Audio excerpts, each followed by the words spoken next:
Man, listen, history is so important that we often hear phrases like history repeats itself, or history in the making, or even history is written by the victors. And I know history is important, but what really weirds me out and confuses me is that we're so obsessed with studying everybody else's history but our own. And by our own, I don't mean some large group or demographic or a group of people in a different country that you identify with. I literally mean our own history, literally mine and this gentleman that's in the audience. What's your name, sir? Terrell. I mean Terrell's history. Thank you for coming to my TED Talk, Terrell, by the way. I always wanted to say that. That's awesome. If this concept isn't coming through, maybe it's because I'm using the wrong words. So instead of history, let's use the word experience. And a better phrase for today is experience is the best teacher. That's because our experiences are essentially our own individual histories, and this is a talk about how to best learn from those experiences. So first off, let me list off a couple of my own experiences so you can get to know me. Hi, Terrell. My name is Kyle. I experience that name on a daily basis.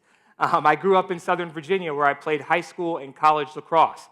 I'm currently a music attorney for a major record label, and before that, I did white-collar criminal defense and investigations.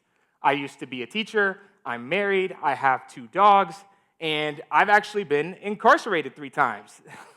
That's pretty weird for a lawyer. We don't have to be awkward about it, okay?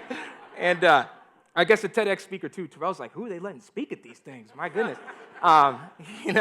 But I guess I'm more well known for winning the 48th season of Survivor, where people watched me starve on a remote island to win $1 million. And just a couple of weeks ago, for competing on season 50, where in the first episode I actually tore my Achilles and was medevaced out from Fiji to back home here in the United States. These are just a few of my many weird life experiences. And to be honest with you, I look at them as if they're my own items, my own possessions. My mind literally owns them. And I get that. That's a bit of a leap to call my experiences my possessions. But bear with me a little bit. You know, when people think about possessions, they think about items. When they're scaling them back, there's a couple theories that come to mind. The first is essentialism, where individuals argue that everything that you own should be essential. It should be important. Then there's minimalism, where people argue that because your possessions take up so much time and attention, you should be careful with how much you actually own. And then most recently, made famous by Marie Kondo, there's the spark joy method, where she argues when you look at a possession, when you pick it up, you should determine whether it sparks joy. And if it does, you keep it, you hire it. And if it doesn't spark joy, you get rid of it, you fire it. I mean, these are pretty interesting concepts, but I want to boil it down a little bit further into something simple. I call it, get rid of the shit that you don't need. Okay? But why are we talking about this? What are we doing right now? You know, I should have mentioned earlier that my wife and I are actually expecting a baby girl in roughly 2 months. And my dogs too, they're also expecting. But right now, we're actually in the position of auditing our own possessions. We're literally looking at our possessions in our 2-bedroom apartment in Brooklyn, New York, so that when our little girl gets here, we actually have the space. But as we approach probably the most important day of our lives, I'm also thinking about who I want to be as a man moving forward when my daughter gets here. And I mean that on both a moral level and a more granular day-to-day productivity level. Listen, I realize that I'm not going to be Superman by the time my daughter gets here or by the time I die probably. But I'll be damned if I don't try. So how do I get there? How do I get there? That's why I just listed off all of those experiences, because to me, and for all of you, I would argue that our experiences are the best data points that we should look at and evaluate when we're trying to reevaluate and move positive change for ourselves moving forward. Put differently, instead of auditing our possessions, we're going to audit our experiences, and in the process, our minds. Because think about it, if I want to be Superman, then wouldn't the most logical first step be to figure out if I have any kryptonite lying around in my head? So let's do it. Let's declutter our minds. You know, I went to this beautiful law school here in Ann Arbor a couple blocks away, and my first year at Michigan Law, we actually learned about a legal analysis tool called CREAC, okay? CREAC stands for conclusion, rule, explanation, application, and then you state your conclusion again, and we're going to use that today as a process. So for auditing our experiences, our conclusion is pretty simple here, along with our rule. Our conclusion, We need to declutter our minds. That's our thesis. And our rule, when we're looking at our individual experiences, we need to figure out, A, does this push us forward? And if so, we hire it, we keep it. Or B, if it holds us back, get rid of it. Get it out of the house. For the explanation and the application, I'm going to walk through my own experiences, some of which I listed already, to explain to you how this process works. And we're going to apply that rule that I just talked about to all of those experiences. You know, Terrell, I'm not in the business of sharing my data all willy-nilly, but for you and this lovely TEDx audience, I will make an exception. Our conclusion, again, after we've done all of this, we're going to determine when we decluttered our mind, is it worth it? Does it make us better? And I would argue yes, but don't take my word for it. Let's actually do it. The first experience, I mentioned to you that I played lacrosse growing up, and I grew up in Southern Virginia. So let's use that as the first bucket of experiences that we're actually going to audit. You know, I went to private school on a scholarship growing up, and when I think about my life, there's always one statement that stays with me that was actually from the famous comedian Dave Chappelle. Dave Chappelle once said, "My parents made just enough money for me to grow up poor around white people." And as odd as that sounds, that literally pretty much sums up my childhood, you know? My parents were incredible. I grew up in a lower middle-class immigrant household. At different points, even though they were incredibly hard workers, they were both out of work. My dad worked for the railroad, and he broke his back, so he had to go on disability at one point. And my mom, an incredibly hard worker, like many other Americans in 2008, actually got laid off and lost her job during the Depression. But don't get me wrong, this is not a sob story by any means. I was a very happy kid. I'm a happy person now, but I think that this context is super helpful as we're moving forward in the audit process. Let's talk about lacrosse. Lacrosse was my first love. It's the first passion, the first sport that I ever dived into. But it wasn't without its issues. You know, I remember my first game as a freshman playing lacrosse. There was actually a kid on the field, a white kid, who literally called me the N-word with the hard R. I was like, damn, dude, we're 13. How do you even know this stuff? But, you know, I had that experience. And then on the other hand, I remember sometimes my black peers outside of school, but back home in my community, would question or press me on why I'm playing lacrosse, this sport that's often associated with privilege, instead of a more conventionally black sport like football or basketball. The truth is, I hadn't even played football yet. I started playing my sophomore year. I was getting to know it. And basketball, I've always been terrible at. I was just good at lacrosse. That's how I did things. But to summarize, on the one hand, I was facing prejudice sometimes from people who did not look like me, and then from people who did look like me, sometimes I would face dislike. I felt like I was stuck in the middle, for lack of a better term. But let's think about some of the positives here. You know, like I mentioned, I was stuck in the middle, and I eventually realized if no one wants to like me, then I'm going to make everybody like me. I'm going to speak everybody's language, and that's exactly what I did. I learned how to fit in everywhere. I was a pretty popular kid in high school, no surprise. Some people call that code switching, and I employed it pretty effectively. I also learned how to be okay with standing out. You know, this was really stark on the lacrosse field, where sometimes when I would step into the lines, I would be the only person who looked like me. But I took pride in that. I took pride in the fact that I was good at something that some people didn't even want me to be doing. I loved it. On the flip side, let's think about some of the negatives. I started to put way too much weight into others' opinions and what they think of me, and I also started to use trauma and hate as a motivator. You know, sometimes when somebody wouldn't like me in those rare circumstances, I would wonder, it's got to be something that I did. How can I fix this? How can I get them to like me? In reality, there was nothing I could do. It didn't matter. Sometimes I would use hate as a motivator. The lacrosse field is a perfect example.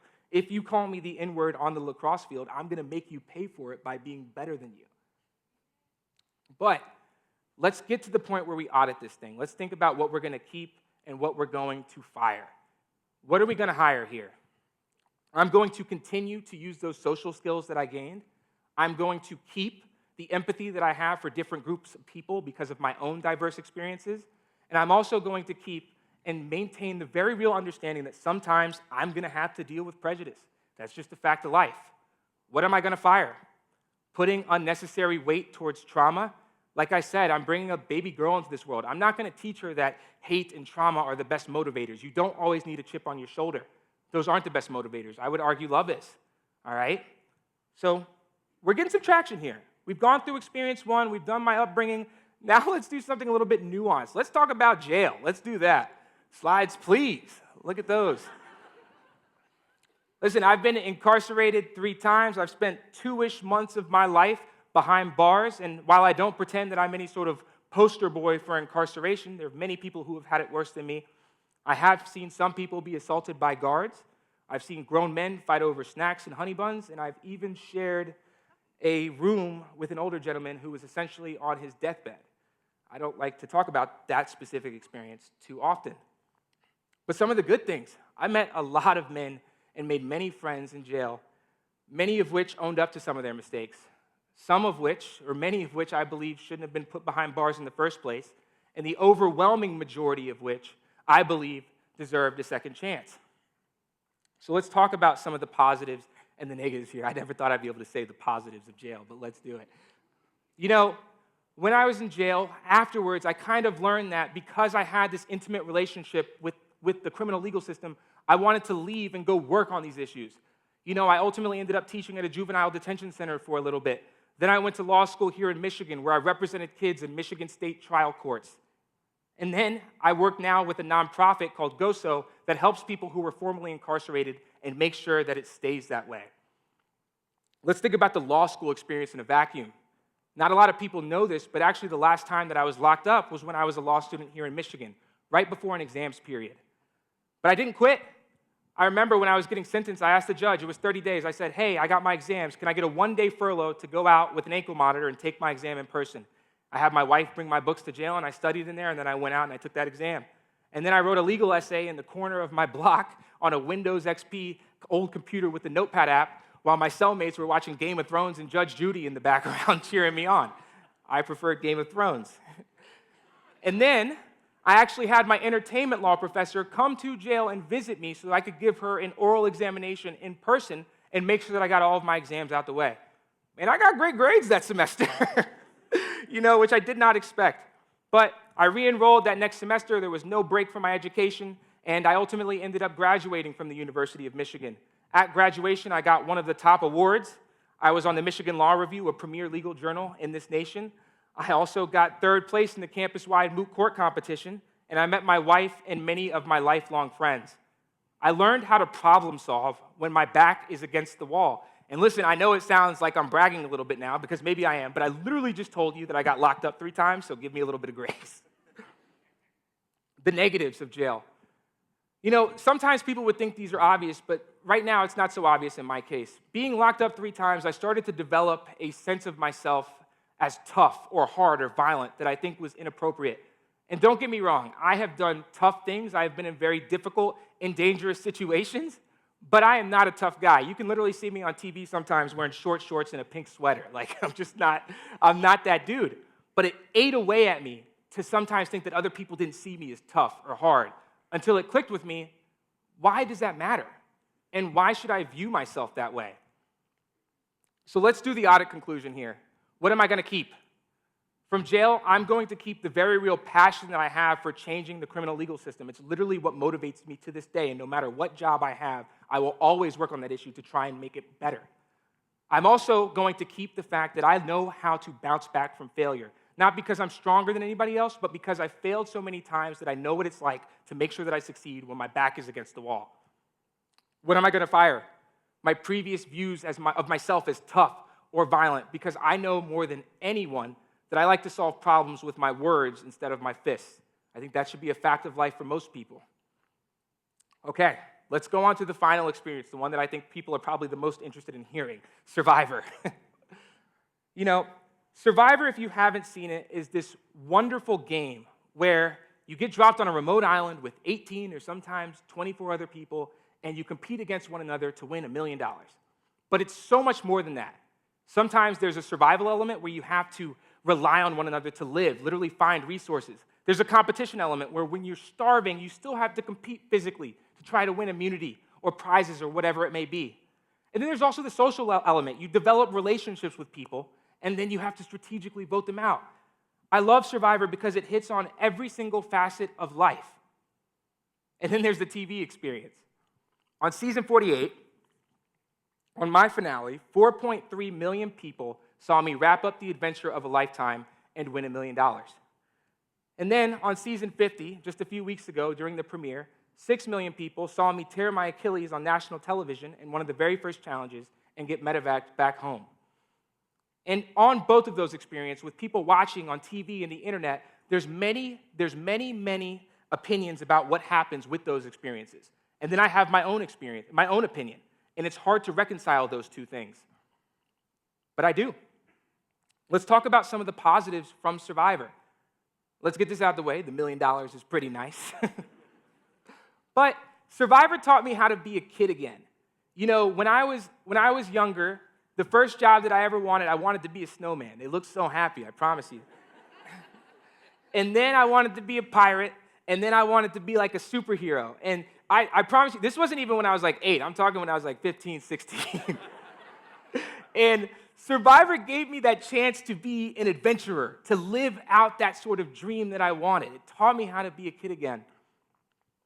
You know? And then let's talk about the negatives. Being on TV is weird. You wouldn't think it. Sometimes you let other people define your experiences for you, and that often happens on TV and the internet when there's tons of discourse around these things. So let's talk about what we're going to hire and fire for this final audit conclusion. What am I hiring? What am I keeping from Survivor? That island experience. I don't think it's dumb anymore to look at this world in a juvenile and optimistic light. It's okay to be starry-eyed. It's okay to be a kid again. Resilience. I tore my Achilles, like I mentioned. I didn't walk for the first 3 months unassisted after I got that surgery. My wife waited on me day and night. But I'm actually learning consistency and discipline in a way that I never have before. I'm going to be running my first marathon this fall. So outside of, thank you. I don't think I would have done that if I didn't tear my Achilles. And I'm learning how to be a better person and appreciate the little things in life. What am I firing? The TV element, point blank. Because I'll be damned if I'm going to let anyone else define the experiences that I have, because I write my own history, not anyone else. So listen, we've gone through these experiences, and we've used sort of these capital commercial terms like hire and fire, but there's also another way to look at this. Sometimes people call it softening your ego. And while I'm no psychologist, I am a lawyer in the music industry, and I've also gone on reality TV twice, so I know a thing or two about ego. All softening your ego means is getting rid of that rigid self-view of yourself. Oftentimes, people define themselves with only 1 or 2 experiences. And I realize, as ironic as it sounds because of my history with the law, but you don't have to put yourself in a box. That's what I'm trying to impress upon you right now. And don't get me wrong. This isn't about forgetting your experiences, all right? Accountability still matters, and this is a talk about experiences equaling history. We don't forget history. But what I'm saying you can do is define how much weight you give to each and every one of these experiences. You deserve a second chance if you want one. So as I'm concluding, as I'm wrapping up today, I don't want this to be homework. I want you to leave here with agency, because you've watched me walk through this thing and you've watched me do this process, but now you have the roadmap. It's not about me anymore. So while we're standing here, I want everyone to just take a moment and think about those 1 or 2 experiences, whether it's a time period or an event or something else. Think of those 1 or 2 experiences that you believe define you. Now that you have them, when you leave and you go home, all I want you to do is audit them. Because while you've watched me go through this process, and I know I'm a realist, I know that I'm not closer to be a Superman, or whether I'm Superman right now, I know that's not the case, but I do believe that I'm 1 step closer. And I want that for all of you too. So thank you.